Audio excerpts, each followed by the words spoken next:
On va passer au quiz d'actualité, Alex. Oui, tout à fait. À Las Vegas, les sosies d'Elvis ont été sommés de cesser de célébrer autant de mariages, car ils ont un succès fou, ces sosies. Donc, dans la liste suivante, trouve les vrais sosies. Donc, d'autres sosies. Réponse A, Gérald Darmanin est le sosie vocal de Jeanne d'Arc, avec le fameux « C'est pas moi, c'est les Anglais, gna gna gna ». Francis Lalanne, le chanteur, est le sosie parfait de Francis Lalanne, l'épidémiologiste. Réponse C, les Français à Roland-Garros sont le sosie de l'homme invisible. Réponse D, le ministre de la Transition écologique, Amélie de Montchalin, est le sosie de Charline Vanhoenacker. Et tant qu'on ne les aura pas vus dans la même pièce au même moment, on aura tous toujours un petit peu un...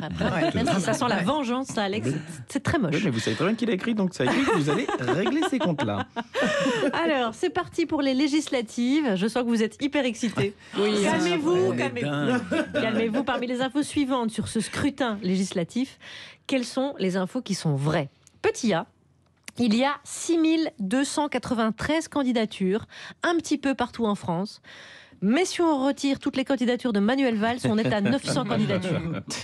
Petit B, pour être candidat LREM, il suffit d'apporter sa carte d'identité et une copie de sa dernière mise en examen.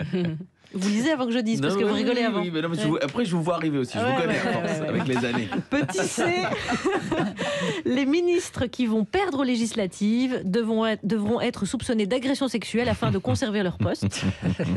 Petit D, pour être candidat Rassemblement national aux législatives, il faut être au courant qu'on est candidat aux législatives. C'est déjà pas évident. Alex. Alors, la dernière question, la reine Elisabeth II a donc été couronnée en 1952. Quel événement s'est également déroulé en 1952? Réponse A, le 25 octobre 52, les Anglais ont commencé à imprimer les premiers faux tickets pour la finale de la Ligue des Champions, selon Gérald Darmanin. Réponse B, en 1952, Boris Johnson a mis les pieds pour la première fois de sa vie dans un pub anglais. Réponse D, en 1952, Michel Drucker présentait le premier numéro de Vivement Dimanche.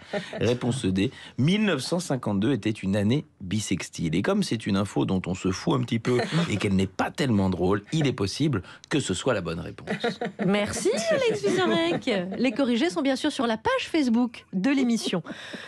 Page Facebook peut être menacée de fermeture à cause de la dernière chanson de Guédré qui date de mercredi et que je vous conseille de réécouter si vous ne l'avez pas entendue pour la chanter dans les cours de récréation. Mais attendez, parce que Frédéric Fromet arrive à la fin de cette émission et ça va être la double couche.